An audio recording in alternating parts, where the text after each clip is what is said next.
In this video, we're going to look at some available options to customize the auto-generated WSDL file. We're going to use code from Chapter 1, Video 4, so if you skip Chapter 1, you can download the code from the exercise files. As we saw in the previous video, the WSDL file is relatively easy to understand, but quite difficult to actually write. It's one thing to be able to look at a generated WSDL file and understand what each part does, and another entirely to be able to start with a blank text document and write a WSDL file from scratch. So let's not do that. Instead, if I wanted to customize the WSDL file, I would first write a simple throwaway method and let Glassfish automatically generate a WSDL file for me. This takes care of the complicated definitions, URLs, port numbers, and so on. Then I can customize the WSDL file by only changing the parts that aren't already what I want. Looking back at the code for the web service that was created in Chapter 1, there are a number of different things that can be customized. First, let's customize the main web service annotation. Looking back at the code for the web service that we created initially, there are a number of different things that can be customized. First, let's customize the main web service annotation. If you put an open parenthesis after the annotation and hit Control Space or Command Space on a Mac, Eclipse will display a list of modifications that you can make. Most of the commands that appear deal with naming.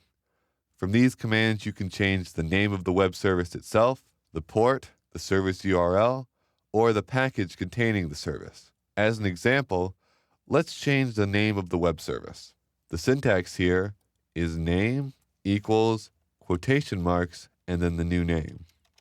Now save, republish the server, and then open up your WSDL file again or refresh it if it's already open so that we can see the changes.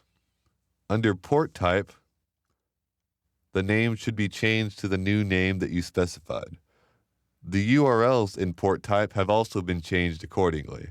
Changing the other names works in the same way.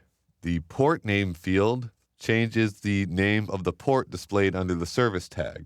The target namespace field changes the name of the package, which is displayed in the auto-generated URLs in the port type tag. The service name field changes the name of the service itself. Note, however, that changing the service name also changes the URL, so you'll have to manually update that in your browser, or else you'll get a 404 error.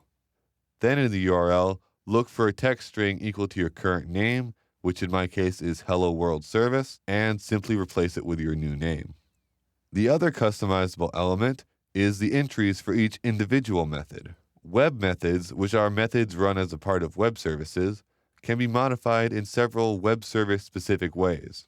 By default, if the class is labeled as a web service, Java will automatically consider all methods within the class to be web methods.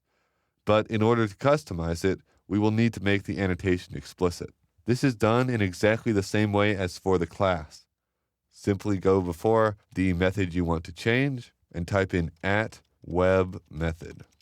Once you've done this, you'll have to hover your mouse over the web method annotation and choose to import javax.jws.webMethod. There are three fields that can be used to customize a web method. First, we can set an action. An action is simply a plain text string that will be interpreted by the WSDL as an action within the operation. This depends primarily on what your client wants and how they intend to use your web service, and we'll get more into how actions are interpreted within SOAP in a later video. The second operation allows you to customize the operation name, which is just operation name equals, and then you put in a name. I'm going to minimize the outline to make it easier to see the full line here. This simply changes how the method is displayed, and it can be used to differentiate between the back-end and front-end depictions of the method. It's often useful to have a more verbose description of the method in your WSDL, but a simpler description for your own use while coding. Finally, the exclude option, which doesn't take a string, is simply used to designate certain methods not to be displayed in the WSDL. You'll probably use this a lot, especially for more complicated web services, because there may be many methods in the class, but only a few are meant to be accessible through the web service.